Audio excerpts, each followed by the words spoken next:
Mesdames et messieurs, bonjour et bienvenue sur notre chaîne YouTube. Avant de commencer, abonnez-vous et cliquez sur la cloche de notification pour ne rien rater. Bonjour, bonsoir mesdames, messieurs et bienvenue dans cette nouvelle vidéo où nous allons encore parler du coup d'État qui s'est effectué en Guinée.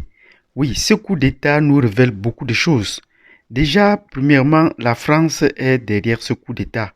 Nous avons maintenant tous les indices et toutes les preuves que c'est la France, parce qu'on pourrait intituler cette vidéo un légionnaire français saute sur Conakry et s'empare et empêche la poursuite du troisième mandat. Oui, voilà un titre qu'on pourrait bien donner à cette vidéo.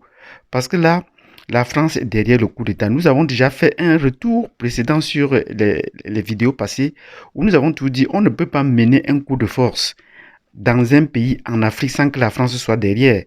La France est toujours là puisqu'elle est considérée comme, elle se considère et elle est considérée comme le gendarme de l'Afrique. Et pour le cas de la Guinée, c'était très évident. Dès notre première vidéo, nous avons dit que la France n'était pas loin, ne pouvait pas être innocente dans ces changements de pouvoir. Et voilà que c'est un légionnaire français qui saute sur le pouvoir en Guinée. Donc, il a effectué ses travaux, ses premiers pas, sa formation et tout là. Mais maintenant, depuis qu'il a pris le pouvoir, qu'est-ce qui se passe? Lors de sa première interview, on a semblé voir rien que les Guinéens.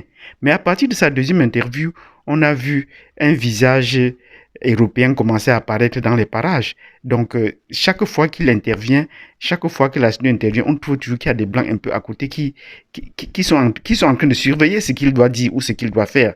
Et même la façon dont il a pris ce coup d'État, c'était tellement facile, c'est tellement évident. Comment est-ce qu'il a pu arriver à capturer le président sans grand échange de coups de feu au niveau de la capitale, comment il a pu le prendre? Donc, les Français devaient jouer dans les deux camps et pouvaient s'embrasser déjà de ce président, peut-être dont il avait déjà accompli sa mission. Et ainsi va se poursuivre les autres cas. Donc, la France sous Macron a effectué plusieurs tentatives de coups d'État qui n'ont pas marché. Et nous avons fait le récapitulatif de ces coups d'État qui n'ont pas marché, non pas seulement au Mali, en République centrafricaine, mais à Madagascar. Pour le cas de Madagascar, nous allons y revenir. Mais pour ces derniers cas, ça c'est un coup de force qui a été réussi de main de maître par Macron. Parce que le cas qui s'est passé au Tchad, Macron est venu installer quelqu'un qui prenait le pouvoir par la force, mais là, ce n'était pas très évident. Mais cette fois-ci, ça saute clair aux yeux. Et nous voyons que depuis, la France n'appelle pas aux sanctions internationales pour le cas de la Guinée. La France s'est plutôt alignée derrière ce que la CEDEAO prétend dire. Ben, elle ne s'est pas encore prononcée, aucun officier français ne s'est encore prononcé sur le cas. Mais nous attendons que les officiels français débarquent à Conakry pour installer le nouveau pouvoir que nous ont fait au Tchad.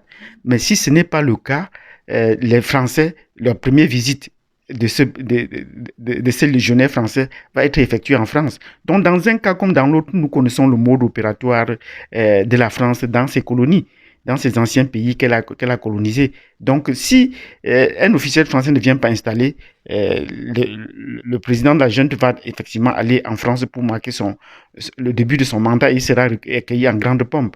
Donc, le discours qu'on laisse croire au début qu'on va rétablir la démocratie, qu'on était marginalisé, l'injustice et tout cela, nous osons croire que c'est du blabla qu'on a déjà vu. C'est un blabla qu'on a déjà entendu, qu'on a entendu dire dans ces pays, même ailleurs en Afrique.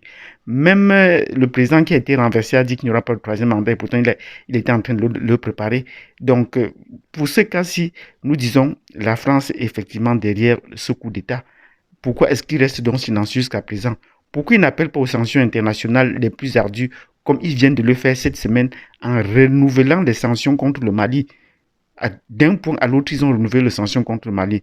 Donc, dans cette vidéo, nous voulons vous dire que nous n'avons pas seulement les preuves que la France est derrière ce coup, mais nous avons également tous les indices très probants qui prouvent que la France est derrière ce coup. Mais qu'est-ce qui va donc changer dans cette situation? Nous n'attendons pas un changement radical de ce côté-là. Les autorités nous ont déjà prouvé, notamment en Guinée, qu'ils étaient capables de dire quelque chose et son contraire le lendemain, d'un jour à l'autre. Donc la junte au pouvoir, mais pour le moment, nous nous félicitons. Nous disons bravo à ceux qui a eu quand même le courage de prendre ce pouvoir. Mais on va aussi se débarrasser de lui le moment venu, soit par les unes, soit d'une manière ou d'une autre. Ce sont des Sanogo qu'on a vus ailleurs. Et le cas à reproduire maintenant, c'est que ça fait peur ailleurs. Attention aux présidents qui ont fait un troisième mandat. Attention aux présidents qui ont le troisième mandat. Nous allons revenir sur les cas d'un pays voisin où ça fait déjà peur dans la ville. Donc, si vous avez aimé cette vidéo dans laquelle nous avons donné les indices et les preuves que la France est derrière ce coup et qui risque de ne pas avoir un très grand changement au regard de la situation à l'intérieur du pays qu'à l'extérieur, vous nous mettez des pouces déjà.